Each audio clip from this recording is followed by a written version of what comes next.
शायद किसी कॉलेज में वो शिक्षा नहीं मिलती, वो संस्कार नहीं मिलते जो दादाजी के साथ मिलते हैं। इसलिए मैं स्कूल दोपहर तक गया। आप सब शाम वाले हैं। अंकुर जी शाम को आते थे इसलिए इंजीनियर बन गए।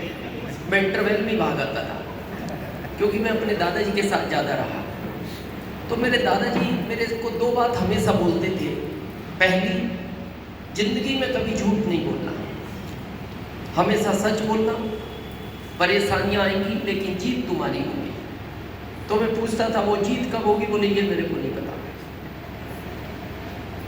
दूसरी लाइन वो बोलते थे, जिंदगी में ऐसा काम कभी मत करना कि तुम्हारी वजह से लोगों का नुकसान हो।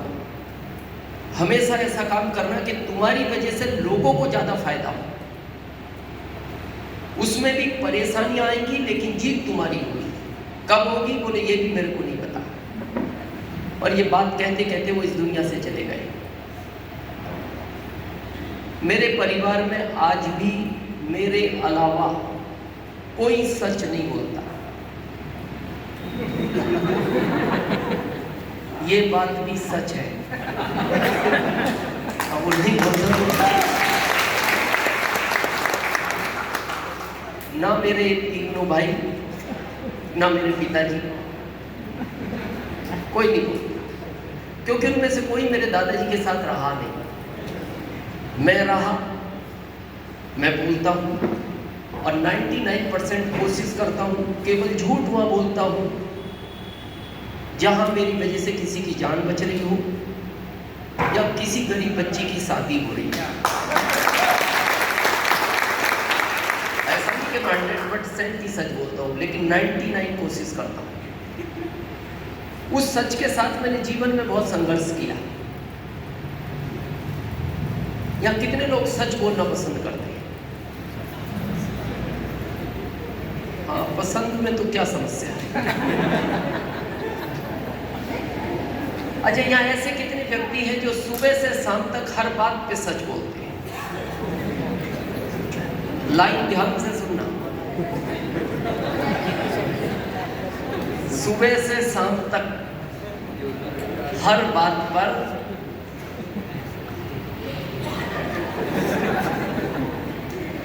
हाथ लगभग गायब हो गए। 2-3 हाथ खड़े। अच्छा देखो, इनका हाथ है। एक एग्जाम्पल से समझते हैं, आपको पता लगेगा। मान लो आपका बच्चा 4 साल का है, उसको दांतों की समस्या है। डॉक्टर ने कहा इसको कभी भी गलती से चॉकलेट नहीं देना, ये बच्चा है, जिद करेगा। अगर इसने चॉकलेट खाई जिंदगी भर के लिए दांत खो सकता है। तो आप जब भी किराना की दुकान पे जाओ तो ये बच्चा है, जिद करेगा, तो इसको बताकर मत जाना, ये तो बच्चा है। और आपको कोई किराना की दुकान पे जाने के लिए काम पड़ा और बच्चा आपसे पूछ रहा है, पापा क्या किराना की दुकान पर ही जा रहे हो?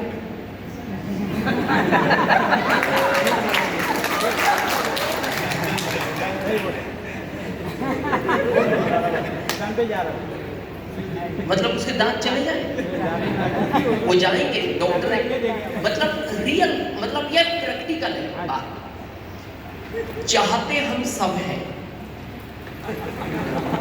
सच बोलना ही चाहते हैं, लेकिन जिस प्रोफेशन में हम काम कर रहे हैं आप वहां सच बोलकर आगे नहीं बढ़ सकते,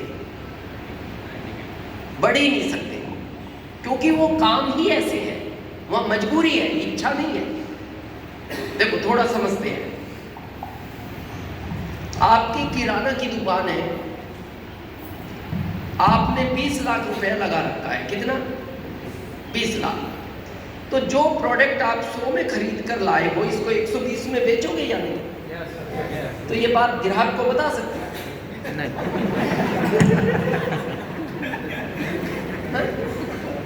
अब यह गलती नहीं है आपकी, मजबूरी है। बता दोगे तो वो आएगा नहीं। रूल है ये, नियम ही ऐसे बने। जैसे आप मान लो गवर्नमेंट जॉब में है, कोई है अभी गवर्नमेंट जॉब में? काफी लोग। मान लो आप 5 लोग हैं, एक का प्रमोशन होना है और आपका बॉस पूछ रहा है किसका करूं, 5 में एक का होगा। तो आप पता क्या बोलते हो? सर पहला काम छोड़ है, दूसरा टाइप पे नहीं आता, तीसरा साइन करके निकल जाता है, चौथा केवल आपके सामने आता है, आखिरी में मैं बचा, बाकी आपकी मर्जी।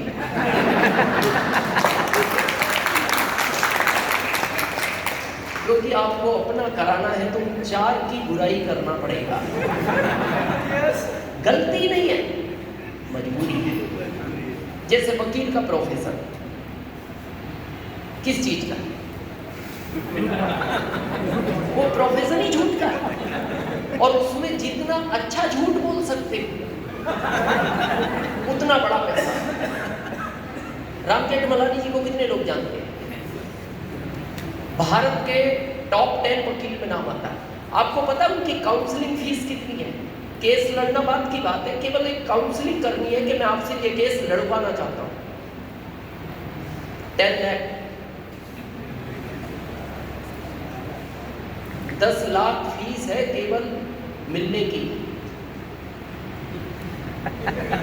ये मेरा केस है, मैं आपसे लड़वाना चाहता हूं। एक बार मेरा काम पड़ा, मैं मानव अधिकार में प्रदेश अध्यक्ष हूँ। एक मेरे साथ वाले थे, उनका कोई मैटर हो गया था यूपी का, तो हम उनके पास गए थे। तो मैंने उनसे पूछा, मैंने कहा जेठमलानी साहब फीस बहुत ज्यादा है। बोले जी केस की भी तो गारंटी लेता हूं,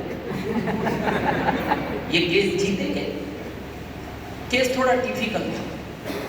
मैंने कहा डिफिकल्ट है? बोले फिर भी जीतेंगे, इसी बात की मेरी फीस है। तो मैंने कहा कैसे जीत जाएंगे?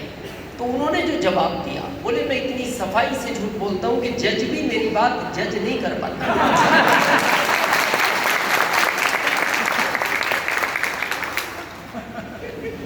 तो गलती नहीं है, मजबूरी है। और मैं उसको लेकर बहुत परेशान रहा। मैंने सबसे पहले खेती की, क्योंकि किसान परिवार से था, तो मैं मजदूरों को ज्यादा बांटता था। दादाजी समझा गए थे, अपने से ज्यादा फायदा